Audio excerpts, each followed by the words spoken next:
Hello, hello. Today we are going to be looking at the fasting mimicking diet once again because we seem to be a little bit obsessed with this topic on this channel.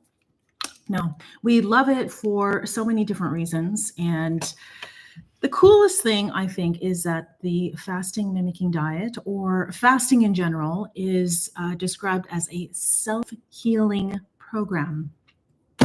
I just spit there. So this is what we're going to look at today. I wanted to answer some questions. So we're going to look at what is the fasting mimicking diet. We're going to break this up into like specific food related questions, and then we're going to look at fasting related questions. Okay. So number one, what is the fasting mimicking diet? I will refer to this book. It's called The Longevity Diet, written by Valter Longo, PhD, longevity expert. He's a professor at the University of California. He lives in LA 6 months of the year, in Italy the other half of the year. And he is obsessed with not aging, eating well, and living a full life of vitality and strength and feeling good, and minimizing as well as treating in an optimal way chronic diseases like all kinds of cancers, dementias, type 2 diabetes, etc., etc., etc. So what is a fasting mimicking diet? Very quickly, it is a way to quote unquote trick our bodies into getting into a true fasting state. There's a lot of talk about intermittent fasting, or maybe there's like OMAD, 1 meal a day, where you have like this huge calorically dense meal because it's your only meal in the day. Whatever works for you works for you. But when it comes to fasting, it's the removal of calories. And that triggers an innate system in our bodies that exists in your body too. I am no different. And all these other fasters are no different from you if you're considering this. And if you're one of those many people who think, you know what, this is not for me. It's great that it works for her, but it's just not going to work for me. It absolutely can work for you because you have a human body with all the same systems. So when we remove calories, the body goes into a true fast. And this guy, Valter Longo, says that it takes typically 1 or 2 full days to get into a true fasting state. Now, what does that mean exactly? What that means is that fasting can be generally described as the removal of calories, but it's really an energy switch. So we are always using some sort of a gas for energy in our bodies. And typically that's glucose. But in a fasting state, we switch because our glucose stores are getting depleted. And so the body can't grab onto any glucose because it's not coming in. And so therefore, it's going to look towards what else is in the body for that energy. Turns out that it starts to operate on ketone energy, which is primarily taken from the fat that surrounds our organs, our visceral fat. And that goes through our liver. It pumps out ketones that goes throughout our bloodstream. And that's primarily what the body is using for energy. In a fasting state, I will tell you that process can be quite painful. Quite painful. So when we're talking about the FMD, when I first started it, I was like, okay, it's 5 days long. So for 5 days, we're eating a very specific diet, and it is going to be real low in proteins, super low in sugars, and very high in healthy fats, as well as moderate carbs. So typically fasters, they're going to think like very low carbs, right? Because carbohydrates are going to turn into glucose, and that's what we are trying to burn through and get out of our system. But the cool thing about the FMD is how much safer it is and really how much more approachable it is. When I first started thinking about fasting and even considering it, I thought, no, thank you.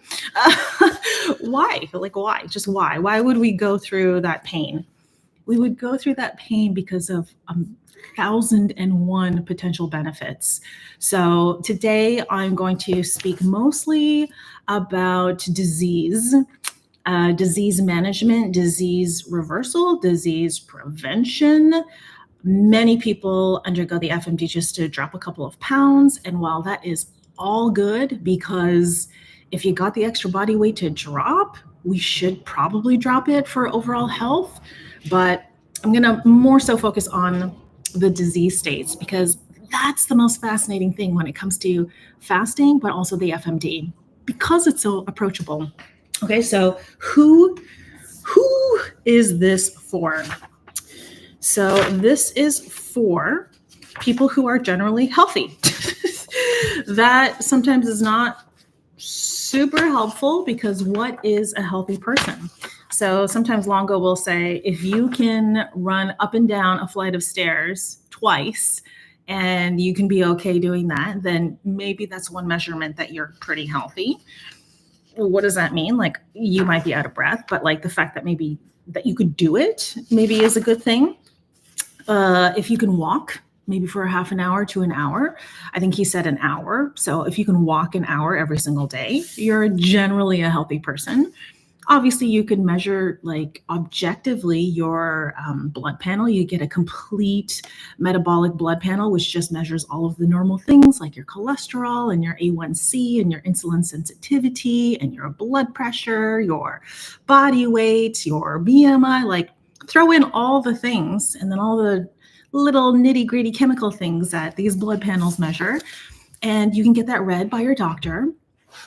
I like doing it that way, but in general, if you can move your body, maybe you're okay. So he says people who can do the FMD, this is on page 110 of his book, are healthy adults in the normal weight range between the ages of 18 and 70 years may undertake the FMD. A few genetic mutations, however, are incompatible with long-term fasting. So if any side effects occur other than slight weakness, tiredness, or a headache, you should contact your doctor. Drink a small quantity of fruit juice for immediate relief. Now, many people, in my experience so far doing the FMD, I get people who have done ProLon, the official kit, but I also get a lot of people who just don't want to do it for whatever reason. I always do recommend doing the official ProLon kit. There is obviously it's going to be way more effective to slightly more effective. All to say it's going to be more effective. Of course, it's the official kit. And I really believe in the work of this man, his team, and all these scientists. Over $30 million of research backed into this over a span of more than 25 years. He, as in Longo, believes that the FMD will become FDA approved. And already, doctors' offices all over the world are recommending this to their patients. And sometimes I even get a note saying, my doctor told me to do the FMD, but it's too expensive or whatnot. Anyway, so some people will get pain during their fasting period. So besides slight weakness, tiredness, or a headache, they will experience physical pain. They'll have sleeping issues because they're hungry. And it's hard to really fall asleep when we're like super hungry. But that pain, which I've learned from other fasters, other fasting experts, I should say, like medical doctors, they will say that if you are experiencing pain, that could be a sign of your body detoxing. Your body could have lots of inflammation on the daily. And during this fasting state, since this is a self-healing innate program, your body's doing a lot of work. And part of that work requires the pain. It's temporary. It's helping. Okay, who should not do the FMD? Pregnant woman, obviously, should never do it. If you are underweight, or a couple of our fasters, they've said like they're borderline underweight. That does make me nervous, especially if you're older, because we know when you're in the older years, it might be a little harder for you to put that weight back on.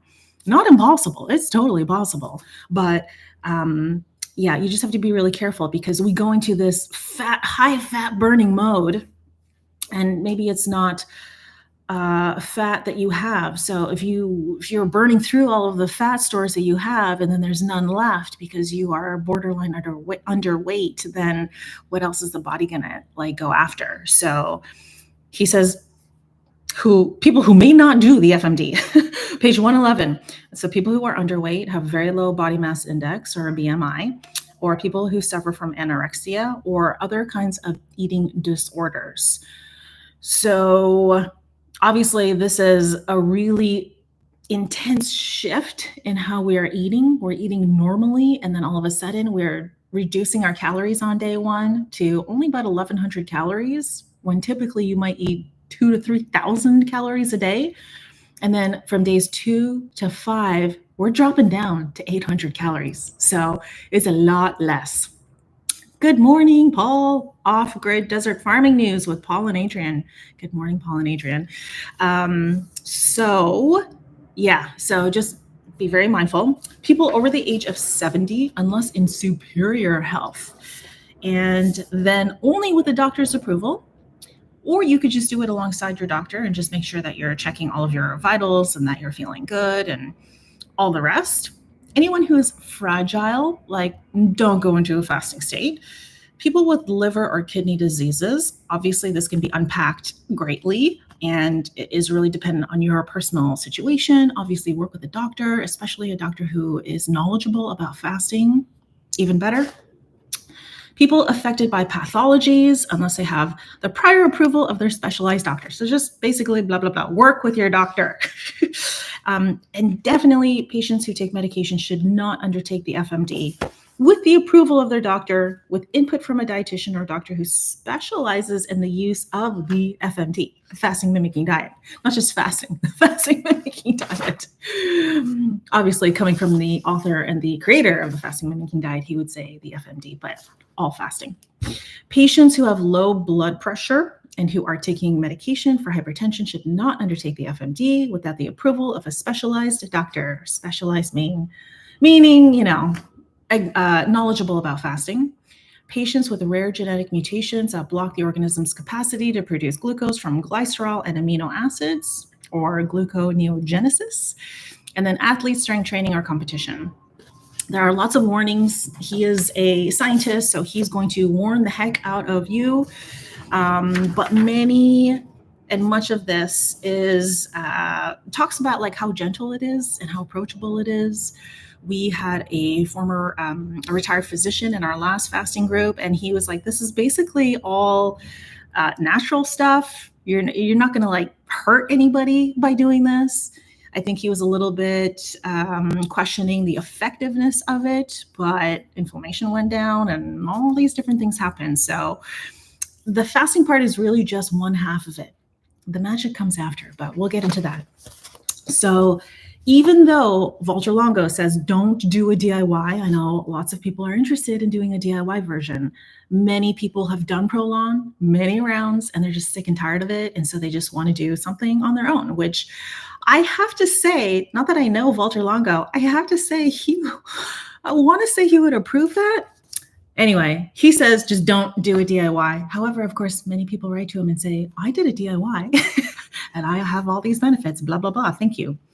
So although we're not supposed to do a DIY version, on page 114, he has instructions on how we can do a DIY version.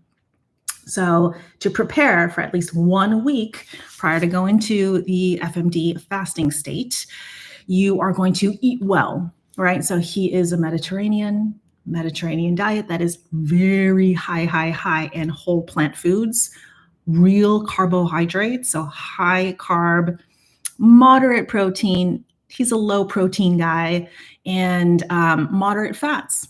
Actually, he believes in lots and lots of olive oil. Jury may be out there, but I think if you have a chronic issue, then don't do too much oil, right? It's still a processed product. And all of these health experts across the board, they keep saying over and over and over and over, whole plant foods, eat the whole thing. So eat the real food. We've heard eat as close to nature as possible.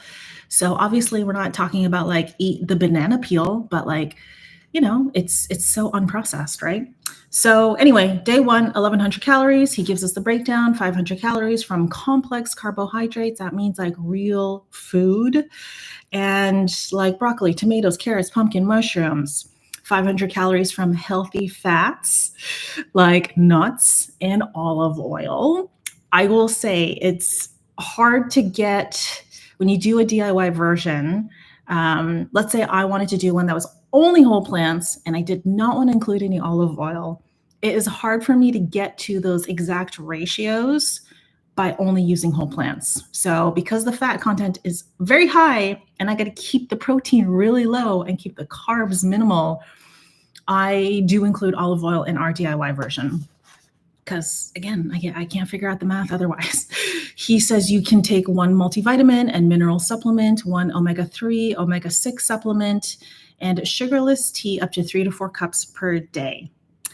If you purchase the kit from ProLon, they will say unlimited herbal teas, but he doesn't say herbal or non-herbal. He just says sugarless tea. So we're keeping the sugar down because sugar will turn into glucose, and that's what we're trying to burn through.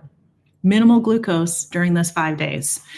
25 grams of plant-based protein, mainly from nuts, and then unlimited water. So that's day one. We're easing into the fasting state. And I so appreciate day one because it's up to 1,100 calories, whether you're a man, whether you're a woman, whether you are 7 feet tall or 4 feet tall. I mean, they never really go into specifics in terms of your size and how the FMD diet should be varied. They just, across the board, just do this. So we're easing into that. And then days 2 to 5, about 800 calories. On our DIY menu, it's 725 because I'm following the exact measurements of the actual ProLon kit. But I like this DIY version. It's much more forgiving. 400 calories from complex carbs, 400 calories from healthy fats, and then everything else is the same. So on day 6 is a transition diet, and for 24 hours at least. This is written many years ago. Today, Longo says refeeding is not just for 24 hours, it is for a month. It is for a month. So if you did this once, he recommends we do it 3 times, but if you were to just do it once or 3 times, then you're going to try to refeed for 30 days following you breaking the fast. That, if you take anything out of this live stream or whatever, that is the most important thing that you should remember, is refeeding like a champ. Some of these questions are about like, oh, what if I messed up here? What if I messed up there? It don't matter. Just refeed like a champ. Okay. Hi, L Naturally. Hi, everyone. Okay. So that's who it's for. You can check that off. So can I have onions or other alliums? Let's get into some specifics about, can I have onions or other alliums? So on a DIY menu, yes, you can absolutely have onions. You can have garlic. We have a little bit of garlic. We have a little bit of onion. Actually, we have leek. So other alliums like that, you could do green onions or scallions or spring onions or whatever you call it. But I wouldn't do something like ginger. So when I did the official ProLon kit, you can join these meetups every day. And one of the things that she said, our registered dietitian, was don't do ginger. So she gets fed all this scientific info from the ProLon, like the science team. And she said that they said, don't do ginger because it is a very powerful root and it could take us out of the fasting state. So it was ginger and actually turmeric. So do not include those things. But in terms of other alliums, 100% do that. Okay. So raw, next question. Raw versus cooked. Raw versus cooked. So if you are doing a DIY version, you absolutely can do raw foods. A lot of our food is raw only because I have limited energy during a fast and I don't want to be cooking. I don't want to be spending time over that stove. So our breakfast is raw. I just find it more fresh. It is more, I find, nutrient dense, even though the nutrient makeup is exactly the same, whether I ate it raw or cooked, but I just like it raw. I like it raw. So breakfast and lunch, snacks, all raw. We don't cook it, but you can certainly cook it if you want. But for instance, our breakfast is like avocado. I'm not going to cook my avocado. Walnuts, carrots, What else is there? Is that it? And cucumbers. So I suppose I could cook my carrots. But yeah, everything else you typically eat raw anyway. So it works out beautifully. The dinner is cooked. So we do a stir fry. You can do it in a soup and just have a little bit of a chunky soup. You can blend the soup. Sometimes I just want to chill, the F out at the end of the day. So I will make the soup. I will blend it. I'll just pour it into a mug and I'll just take a breather and just drink. So it really doesn't matter raw or cooked. Just get the nutrients into you. Okay, but really good question. I like that question. Next question is soy. You can't even see that, can you? Soy. Is soy okay? What about soy sauce? So on the topic of soy in itself comes from, we're talking about soybeans, right? So beans, very high protein. If you look at the official ProLon kit, their menu actually does include a little tiny bit of beans, probably on day one. And so does ours. Sometimes I get lazy and I just don't even include the beans just because. This is the beauty of a DIY. There's some flexibility, but soy you do have to be careful of. So if you do include soy, a little tiny bit on day one only. Skip it for days 2 to 5. Soy in itself is a very high protein thing. So the whole fasting mimicking diet, we're getting our protein real low, real low. So if you think of the food, you're going to get mostly fat, or when we're thinking about our macros, okay, is high fat, very, very high fat. It's moderate carbs. It's very low protein. It's tiny protein, okay? So just think of it that way. Lots of fat, high fat, a little bit of carbs to keep this safe and interesting, and then tiny bit of protein. That's going to keep us in the fasting state, okay? I do include a little tiny dash of soy sauce as part of my additional spices that we can eat every day. So every day we're allowed to have up to 1 tablespoon of spices. Longo will recommend things like the red, the dried chili flakes, or maybe some dried oregano or something like that. I love dried oregano, even though I typically don't like dried herbs, but dried oregano is so good. But for my soup, because I don't want to add in a ton of salt, we're allowed 1 teaspoon of salt a day. I don't want to add in a ton of salt. So I just, tiny bit of soy sauce goes a long way, especially when we're in the fasting state. Everything is all of our senses are heightened. And so a little bit, I taste it and it flavors the soup and it's wonderful. So not eating any tofu or tempeh or soybeans or edamame, but soy sauce, okay, for me. Lemon juice versus vinegar. Which one should you use? So the ProLon team will also say you can do lemon, squeeze extra lemon on your food throughout the day just to make things a little more interesting. I love fresh lemon, but sometimes we don't got no lemons, so we're just going to hit the rice wine vinegar or red wine vinegar or a champagne vinegar or apple cider vinegar, any kind of vinegar, maybe except white distilled vinegar, you can add in. Some people will say they can't do any kind of citrus or any vinegar, just skip it. So on our DIY menu, we do use a little bit of vinegar on our lunch salad, and it's quite a bit. So I think it's something crazy like 15 grams, which to a normal person, you'd be like, what the heck is 15 grams? But with a small salad, 15 grams is it's your salad soaking in vinegar. So sometimes that could get a little bit too acidic for me. So I've updated the menu to say up to 15 grams. If anyone's watching this, you already have the reset menu.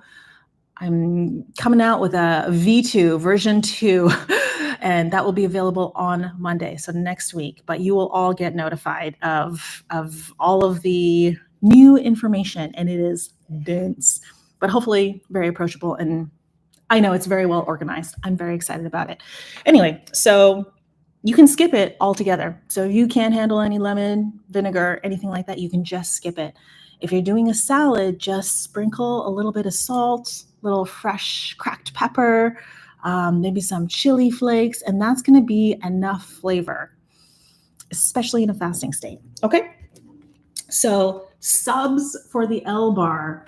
What are your substitutions for the L bar? So other people have asked, like, can I do like the Annie's stuff or like healthy products from the grocery store? A big, huge part of this is just taking a breather, is just making a big shift in our day-to-day. So I don't want you to go to the grocery store and buy a weird product, even if it's from a reputable company. Annie's, they have some good products, but a lot of it I personally find is just masking behind the guise of being a healthy product. It's very similar to all other very highly processed stuff. So I'm going to say just don't look for subs for the L bar. If you want to buy the L bar and have it in your DIY fast, just buy it directly from ProLon. I have heard more often than not that they are rancid and all the things. Just return it, get your money back, or just get a fresh batch. I think they have lots. So I don't do any bars. I don't do any of that stuff on my day-to-day or during the fast. Is sugar okay in my coffee? And how much of the sugar should I consume? So no, don't add sugar to your coffee. We're drinking coffee black. In fact, Longo says, don't even do coffee. So there is no coffee included in the official ProLon kit. I have removed, not that coffee was included in our DIY menu, but it's often talked about. And it just, without it officially being a line item on the menu, it kind of seems like it was. It's no longer, because I have learned from Longo, all this new information comes out. He says no coffee. So you ask the ProLon team, because people are like, well, Jamie, the ProLon team told me that I can do coffee. And I said, well, do you mind sharing exactly your email exchange? Because I want to read their words. They did not say to drink coffee. They said, don't drink coffee. But if you're like many people and you're just not going to listen to us, then these are their general rules. 8 ounces of black coffee a day during the FMD, or 2 cups of black tea, or 2 cups of green tea, but no matcha green tea. Matcha green tea is actually the whole tea leaf, and for some reason it's super powerful, which is very good and healthy for us on a normal day, but it could also take us out of the fasting state. And we don't want to do that. We don't want to risk anything because we're doing a lot of work getting into the fasting state, right? So how much sugar is okay in my coffee? 0 grams of sugar is okay in your coffee. And how much? Yeah, 0 grams. Don't do sugar. As soon as we put sugar into our system, let's say, I think somebody recently said like, oops, I added something into my coffee that's like a sugar substitute. And I think I messed up. What do you think? I think that it really depends on the dosage and actually your size and how you metabolize sugar. So let's say you added a tiny bit of sugar, and in the fasting state, we're trying to deplete our glucose, right? Our glycogen. It's called glycogen once it's in the body. But apparently, technically, it's not like 100% of our glycogen is gone in a fasting state. No. It's just that the body has just switched because there's not enough glycogen. So if you start adding a little bit back in, if it's like 1/8 of a teaspoon, I'm just saying for an example, because if I say just a little, what's a little? If it's like 1/8 of a teaspoon, is that going to kick you out of the fasting state necessarily? No, I actually don't think so, just because I've done this enough and I've just tried to play around in my scenario. But I do think that your ketones are not going to be as high. So if you're measuring your ketones every single morning, start on like day 2. There's no real point in measuring it on the first day, because you probably shouldn't have many ketones running through your bloodstream, or any. So starting day 2, 3, 4, 5, I like to measure my ketones on the morning of day 6, just to see how curious, just out of curiosity. You have a little bit of sugar, your ketone levels will be lower. Don't do sugar that day. You measure your ketones the next morning and they will probably be higher. So there's flexibility, but just no sugar. What about sugar substitutes like monk fruit or stevia? There is a food revolution summit right now put on by John and Ocean Robbins. It's free. It's very well done. I will say from a marketing perspective, they have done the best job when it comes to packaging things up like this. They interestingly had somebody talk about monk fruit and stevia and how it could really mess up your gut microbiome, which kind of sucks because many people thought like this is the healthier alternative, but it's not. It's just not. So just don't go there. So are sugar subs okay? No, it's still sugar. We're not doing sugar this week for 5 days. You could do it. It's just 5 days. When you look at somebody like the McDougall team, also, highly respected medical team of nutrition experts, they are not anti-sugar, which I love because it makes sense. We normally run off of glucose, but they do say like, stay away from the stevia, stay away from the monk fruit, stay away from all that processed weird stuff. If you're going to have a little bit of sugar, just have regular sugar, but just don't go crazy with it. We're talking about random commercial during the thing just now. Oh, right. Because I'll finish my thought and then get back to that. Anyway, they say just do a little bit of sugar. Like we're talking 1 teaspoon a day. So because of that blessing, I've actually just started to add a little bit of sugar to my black coffee. I used to just do cream, like not dairy cream, but like plant-based milk, like a soy milk or almond milk. I'm not crazy about the oat milk, even though I know flavor-wise it tastes the best. But yeah, I just do black coffee with a tiny bit of brown sugar and it just brightens up my day, Did you mention if honey or maple syrup is okay? See, I see honey and maple syrup as being more natural. So yeah, I totally think it is okay.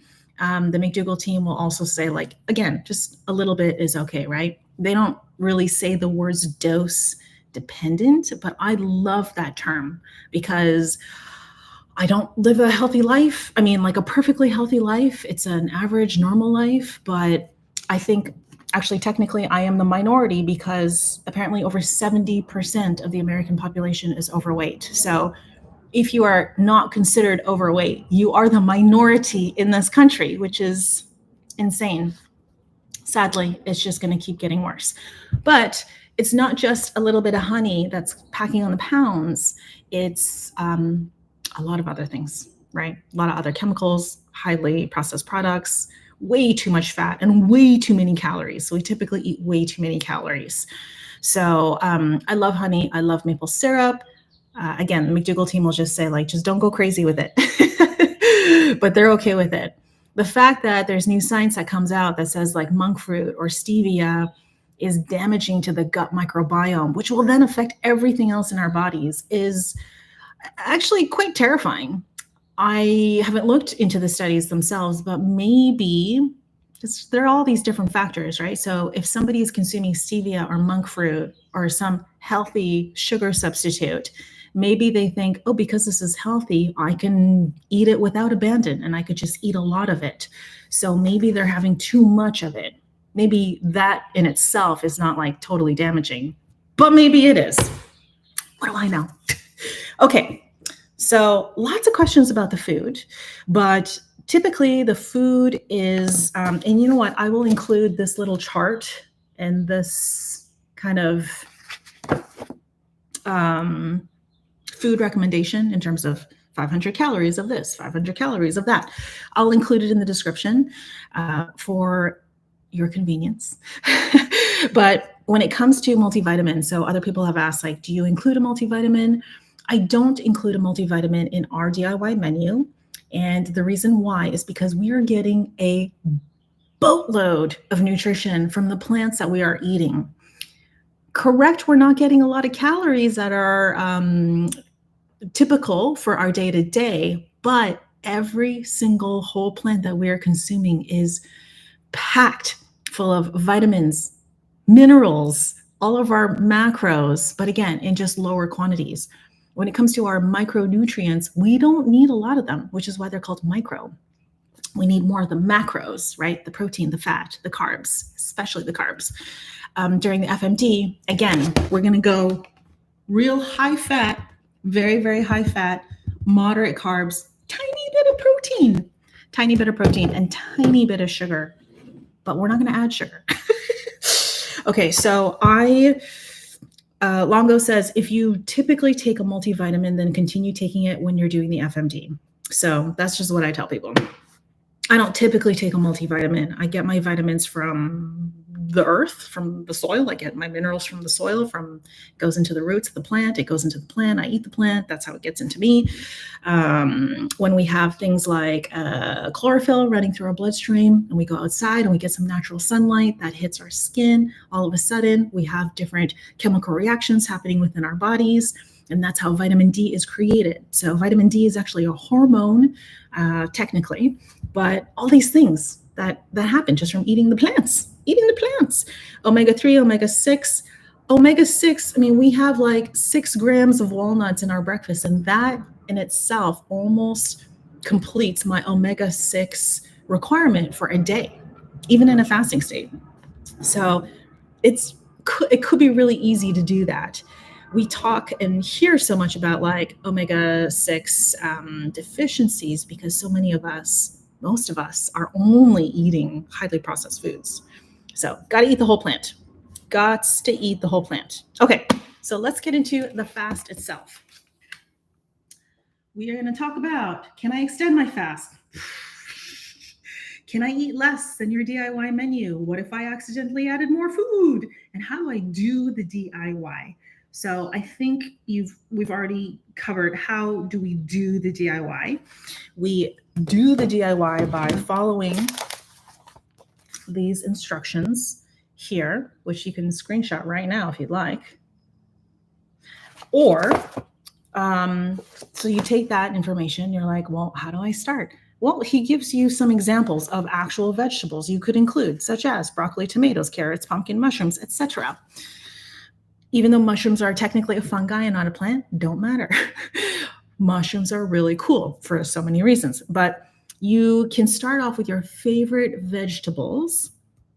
Think of non-starchy vegetables. So the starchy vegetables, just to start, are potatoes, all colored potatoes, sweet potatoes, corn, all squashes, winter squashes and summer squashes like zucchinis, winter squashes like the acorn squashes or the butternut squashes, the hard shelled squashes, my adorable kabocha squash, winter squash. So this is a starchy vegetable. So we're going to put this aside. We're going to think more about the carrots and, the things most of us don't want to eat, non-starchy vegetables. So you're going to punch that into Chronometer. And remember, on day one, you're going to spend the most time doing day one because days 2 to 5 can be the same menu and you're just lowering the quantities from day one. So punch in all of those things, get to about 500 calories. Then you're going to go to 500 calories from healthy fats. So nuts and olive oil. Try to go more nuts than olive oil. You will feel better in this process, even though we're going into this high fat burning mode, this autophagy stage where your damaged cell parts are being eaten by the stronger cell parts. And that in itself is this immaculate detox. People get obsessed with autophagy. We can undergo autophagy when we are like exercising. So we don't have to get into a fasting state to kick up autophagy. But when we are in a fasting state, it just kicks it up on a different level, which we love. So so go more nuts than olive oil and 500 calories from that. Now you've got 1,000 calories. You are allowed 1,100, up to 1,100. And you're going to look at the macronutrient breakdown. So the carbs, the fats, the proteins. And you're going to get around, so ProLon's official kit, they have a very specific breakdown of those macronutrients. If you are looking at this recommendation, the macronutrient breakdown is a lot more rounded and I guess more approachable. So the fact that he is recommending this, and I think that if you went by this, I do 1000% believe you'll still get into a fasting state. You will still reap so many benefits from it. It's just not going to be as precise and or effective as the ProLon one. Why? I don't know. I personally loved ProLon for the convenience, but did not enjoy it for many other things. Just because, yeah, I would rather eat real food, and I love convenience foods. So okay, so that's how you do the DIY. Now, when you're like, well, I can't get my healthy fats high enough, and I can't get that protein down. It's hard to get that protein number down so low. I hear ya. And let's say you can't get to that exact breakdown. One day I'll just do like a video, a screen share, and actually like break it down and do a real example. But let's say you can't get all of the 3 macros like precise. What you really want to focus on is getting that protein real low and keeping it really low and getting the high fats. So just if you have to just think of just the 2 macronutrients there, high fat, very low protein, think in terms of that way, okay? So when it comes to carbohydrates, many people will say that you can't get into ketosis if you're consuming more than X amount of carbohydrates. That is a general statement and it doesn't apply to everybody. So everybody can be a little bit different. So maybe if I have like 50 grams of carbs, I can stay in ketosis. Somebody else, maybe not. Where can I look for recipes? Thanks, Isabel. That's a great question. You can go to Google and you can do fasting mimicking diet DIY. I do have one that we sell, but there are some that are available online for free. Some of them are actually built by medical companies or medical teams, I should say. So they run like a health clinic. They're medical doctors. They totally believe in the FMD and they prescribe it to their patients. And so they take them through an FMD menu. I have literally taken that exact menu, punched it into Chronometer, which is what I use to get the exact amounts of the food, including the macronutrients. And their numbers are not matching what I see from the ProLon kit. So I think that that's actually really good news. The really good news is that even though sick patients are being prescribed this FMD DIY menu that doesn't match the macronutrient breakdown perfectly, people are still getting benefits. They're still seeing good results. So I don't know, maybe I'm a bit too much of a rule follower in some ways when I hear and read Dr. Longo saying like, don't do the DIY. I guess I'm not totally a rule follower because we do the DIY most often. So yeah, just look to Google. You can also use ChatGPT and punch in, you know what you can do is you can just copy and paste that entire FMD DIY menu from what you find online. And there's at least 3 medical groups that do this with beautiful menus. There's one person who has like just very bright, flashy, highly saturated images of tons of food. I didn't even bother checking her numbers because that's way too many calories. I can just tell you right now. So I don't think so. But you know, I haven't tried, so I shouldn't say that. But just in my opinion, I just think this is way too many calories. But most of them that are not flashy, they look like medical sites. You could take that menu, input it into ChatGPT and say, you know, prompted by saying like, please give me an altered menu based on this menu, paste, that provide carbohydrates of this amount, proteins of this amount, and lipids or fats in this amount. And you can also say exclude blah, blah, blah, blah, blah. All the things that you can't stand. Lemon juice, vinegar, mushrooms, carrots, cashews, or whatever it is. So if you have food allergies or like major food aversions, then you can do that. And ChatGPT is there to be our beautiful assistant. when it comes to allergies or food aversions, that's one thing. But when it comes to like, I just don't like eating avocados, I encourage you, just try. Just try when you're doing the fasting mimicking diet.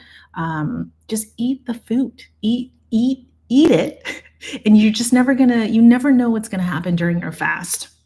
In my most recent group fast, I had one person who, oh, I love this statement so much. She said that in the past, when she ate salads, I know lots of people don't like salads, but she just never, not into it. She needs loads of meat, loads of cheese, lots of flavor. In that case, you're really not having a salad anymore. You're just eating a very high calorie dense meal with very high saturated fat with all that meat and all that cheese. I'm sure it's delicious, but not like the healthiest option. Fast forward to during the fast, she did the DIY with us, didn't think she was going to make it, doesn't have a great time eating her veggies, although I never really believe that, because I believe everybody loves certain veggies. You're just not thinking about the actual veggies that you love and the dishes that you love. Anyway, fast forward, she now looks forward to crisp raw veg. Like, she had a beautiful time with cherry tomatoes, the orange ones. She was one of the people who said, I don't like avocado. Like, what could I sub for that? Like, do you have an allergy to it? No. Okay, then just try it. She thought it was amazing. She thought it was delicious. So we never know, right? And so just try. Anyway, so that's how you do a DIY. Okay. So can I extend my fast? Oh my gosh. People start feeling really good. I don't really know your reason for wanting to extend the fast, but most of the time they just feel really good, and they feel very optimistic, and they feel very bright, and they actually have very good energy. And it's a very different kind of energy from how they normally feel, and they want to hold on to that. I've experienced that many, many times, and I hear you. However, Longo and team, let's not minimize the 25 plus years of medical research and over 30 million bucks backed into this. They have found an optimal window of being in the fasting state, and that optimal window is 3 days. 5 days in total. It could take 2 days to get into the fasting state, and then 3 days of being in this high fat burning mode, this high level of ketogenesis. That's the optimal time frame from all that research. So then just break your fast. Get out of the fast. And like I said, the magic really happens once we start rebuilding and refeeding and coming out of the fast. That's when all of this repair is happening. And the reason why we know this to be true is because during a fast, it's not only just like the healing and the less inflammation. For some of us, the biggest thing that blows my mind is the production of natural stem cells. So we always have stem cells circulating. I got a slight burn on my shoulders yesterday. Sat in the sun a little too long. It was a little sunnier than I thought. Well, now, without measuring it, I just know stem cells are going to those areas because they have to repair that damaged skin. And when we're in a fasting state, though, that number of stem cells increases dramatically. And so during days 3, 4, and 5, they're just parked and they're increasing and they're waiting. And then they're not doing anything though. So there's no point in having all those new stem cells if they're not doing the work. And so we break the fast. We start telling the body, okay, it's time to get to work. The stem cells are going to go to the most high priority areas in your body. So bringing it all back to the beginning of the convo, when we're talking about chronic diseases, that is the thing that blows my mind the most when it comes to the fasting mimicking diet. And I guess fasting in general, but I am terrified of water only fasting. And so I think that the FMT is nice and approachable. Reverend Al says, twice I thought about extending my fast, but when day 6 actually came, I was ready for some oven fries. Yes, exactly. Other people will say, and that Revernal is the perfect way to refeed, because as we are coming out of the fasting state, we're no longer burning ketones for energy. We have to replenish our glucose stores. So one person found it amazing because she was like, oh, I always gain like 2 pounds when I break my fast. We should expect that because we store up to 2 pounds of glycogen in our liver and our muscles. So as we are restoring our glucose energy and getting that energy into us, and it's turning into glycogen and it's being stored in our bodies, it could increase our overall body weight up to 2 pounds. But that ain't body fat. That's not visceral fat. That is just temporary weight that is in our bodies.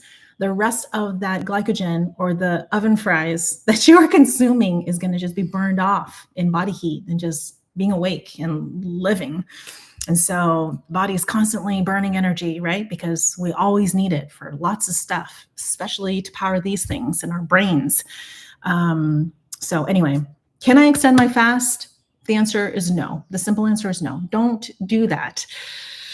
I know many people will say, well, I'm not going to listen to you. I'm just going to continue on. If you don't want to listen to the group of professionals and the scientists who've done all the work and who know the best, you don't think that they're going to optimize on their research? They can make even more money if the benefits are even increased, if we should be going longer than 5 days. So just don't go longer than 5 days. Break your fast. Let your stem cells get to work. If you have a body weight issue that you want to minimize, because some people I can tell, like, they just love seeing the pounds going down during the fast, and they think that if I continue to fast, more weight will come off. No. What you have done is we have triggered this high fat burning mode inside our bodies, where there are certain like hunger hormones, where what is it called? Leptin. Is that the hormone where we feel full? That is heightened. So because that hormone is heightened, even after we break the fast, up to 30 days after we break our fast, because that hormone is high, we're going to feel full faster. We've also had 5 full days of training our guts and our minds and everything to eat less. So once we start to eat more, of course, the feeling of your stomach shrinking and expanding, we train the stomach to shrink a little bit as soon as it's very muscular too. So as soon as you start putting food into it, that's way too big for a stomach. So apparently our stomach is like the size of our fist. When it's full, our fist is open. So not huge, but when we're packing our stomachs with food and it starts to expand, all those muscular receptors are also expanding. And that is part of what's triggering our brains to say, oh yeah, B, you are full. You do not need to eat anymore. So in the high fat burning mode that extends 30 days beyond breaking your fast, you just got to get the food right. So easy, right? I know it's not always easy, but it can be very easy. And one great way is to eat oven fries. Get a real potato, don't douse it in oil, and just bake it. Okay, Isabel, she has a lot of good recipes on her channel. Oh, thanks. Thanks, Paul. Yeah, I know. I got to get better at that, and I will get better at that. But I do. I have a big appetite. I am not a vegan. Many people assume that I'm a vegan, and I guess that's quite natural coming here. I am plant preferred. So I do always prefer to eat plants first of all, for health reasons. But I love a juicy everything, I love food, and I've always loved food ever since I was a little girl. My parents' friends used to look at me eat and they'd be like, wow, she's such a good eater. Anyway, but from everything that I've learned, and especially with how I feel. So when I eat very well, bunch of plants, especially a variety of plants, and everything works better. Your body functions better. And as long as we are breathing and as long as we are alive, the body is constantly healing. It loves a state of homeostasis, which means basically like balance, where everything's just working correctly. And when things are not working correctly, it already knows where it should go triage first. So when we are activating all these brand new stem cells, they're going to be in triage mode. That's what I think of. So it's very cool. Yeah, loving food can really be the problem. My husband doesn't truly forgets to eat. Wish I could do that. Wish I could do. Yeah, the cool thing about also doing the FMD and getting to a fasting state, I call myself a slow learner because I have found with really important things, I have this resistance to learning. So after many rounds of doing the FMD, it took me 7 or 8 rounds. Something just finally clicked for me. And I didn't have to feed the face as soon as I broke my fast, which is what I did 7 or 8 times, or 6 or 7 times. And so it seemed like all the benefits from my fasting week just like went down the drain. But after I did this a few times, I've learned listen to my hunger cues. My stomach has shrunk. I'm being more mindful and more appreciative of every single calorie that I get to not weigh and just freely eat. I like to be more mindful with my food. So, like the deep fried foods, I love them, but I know like I just can't eat too many of them now.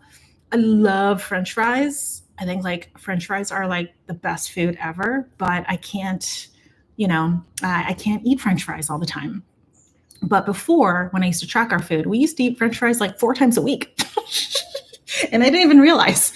And I thought, okay, well, that could be contributing to some things. So now I try to do it like, once every 2 weeks and share the fries, share it. That's really good for us. So yeah, loving food can definitely be a problem.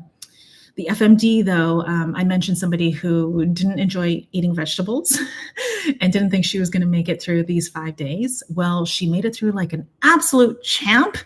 And I love hearing that she has almost fallen in love with fresh plants. She doesn't have to eat kale. I know kale is gross to many people, but she fell in love with orange cherry tomatoes, fresh cucumbers, and avocados. So I think amazing, amazing, amazing. And the fact that she can have a salad without loading it up with all these things that are negating the reason why she's trying to eat a salad in the first place is just education and an experience that really does change our behavior. So I can't say I have a terrible relationship with food. I just love food. But I did change my relationship with food in that now when I think of like I love pizzas. Even if they're vegetarian, I love real dairy cheese on pizza. Even if it's light cheese, just like the flavor is just so good. But now I know that I just have to keep the dose in check. So I'm not going to eat pizza every day, although I could easily do that. Like anything with bread and fat, the best. But I just know I just got to keep that in check. So maybe once a month, maybe a couple times a month, whatever, just lower than what I was doing before. Okay, so don't extend your fast.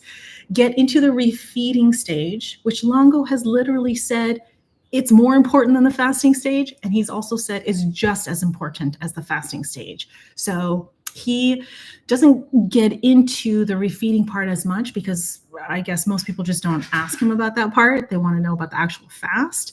But we cannot ignore and minimize when he makes a statement like that. And I have experienced so much happening outside of the fast. So it's almost like this pain that we undergo for 5 days. And if you can eventually ease into it and enjoy it, it is truly a beautiful experience to be in the fasting state. For me, just from a mental, psychological, emotional perspective, it's just, you're seriously vibrating at a different level. It's wonderful. And I, too, twice did not want to break my fast because I didn't want to lose that feeling. But I eventually did. I know better. We can maintain that high energy vibration as long as we keep our food really tight and just eat like you just live in the Garden of Eden, okay? But I know that's not realistic, so whatever. Can I eat less during the FMD? Yes and yes. Longo says no. Longo says just eat all the food that's according to the plan and eat your square 3 meals, breakfast, lunch, and dinner. Don't pack it in. Don't do like the OMAD 1 meal a day thing. Just eat normally. Many people are not going to listen to that. So some people, we had another recent faster, and I've had others who said, I was actually quite full and I was never hungry. Like, okay, you lucky bees. That's nice for you. But so their question was like, can I just eat less? You can absolutely eat less. This is also what I have found.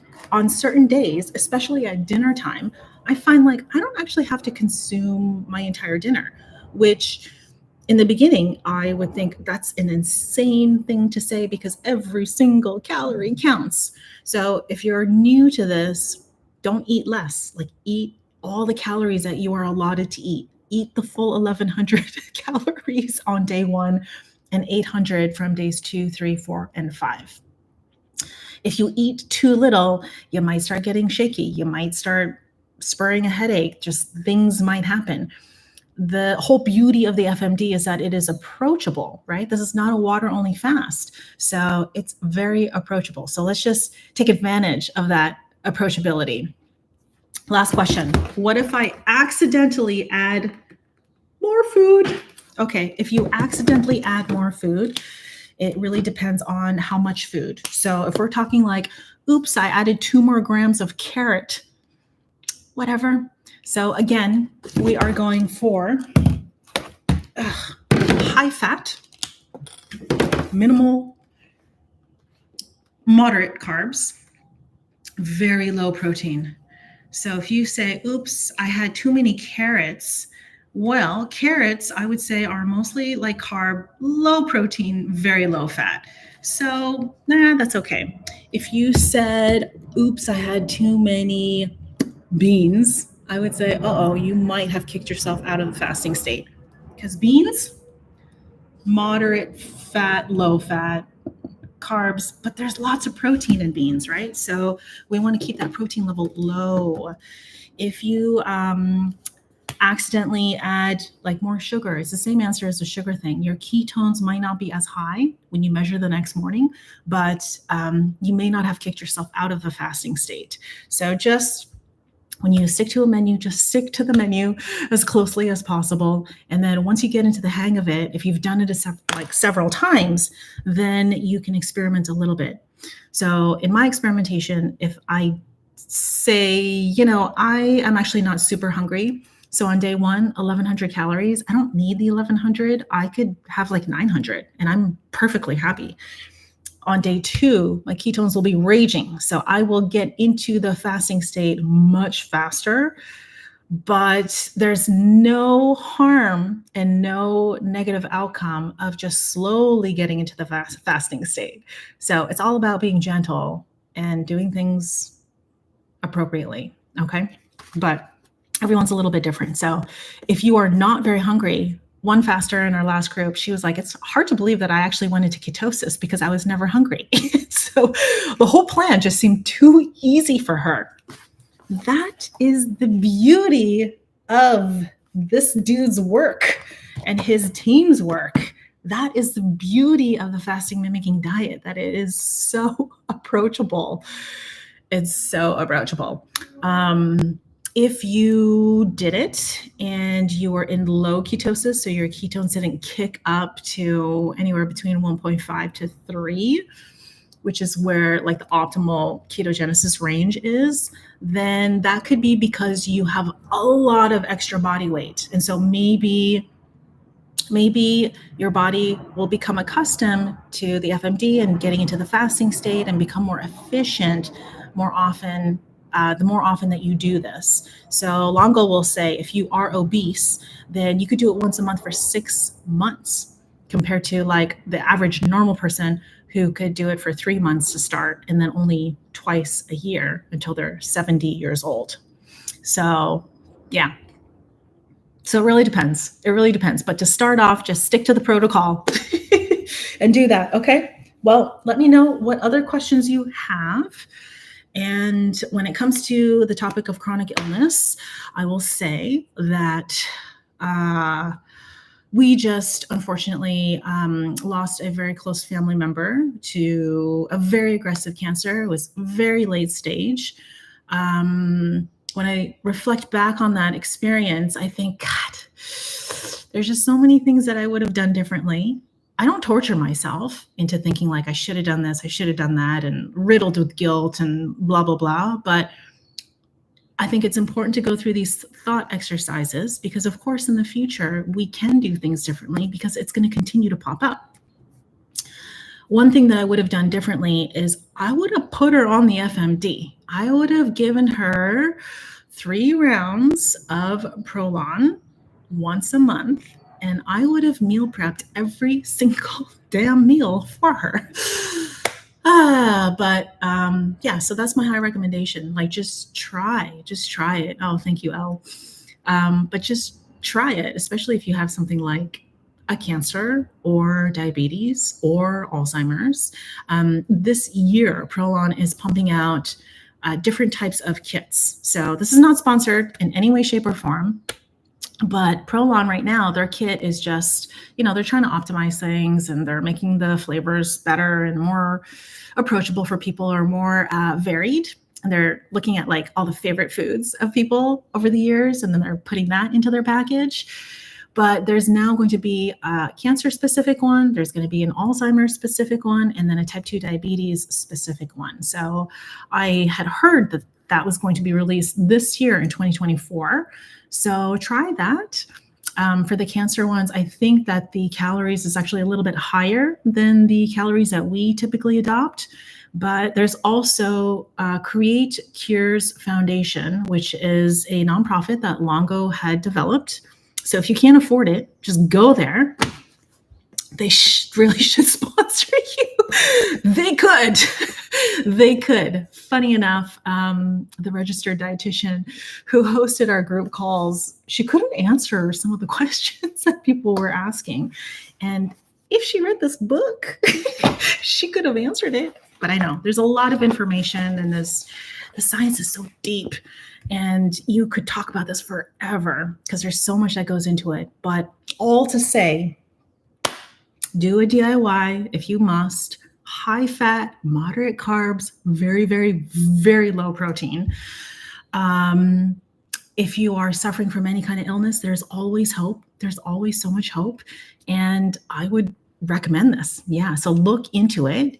It's not going to apply to absolutely everybody. That's what the scientists will say. They're like, just because it showed some benefits for this particular cancer, it doesn't mean you can apply a blanket statement and say it's going to help everybody.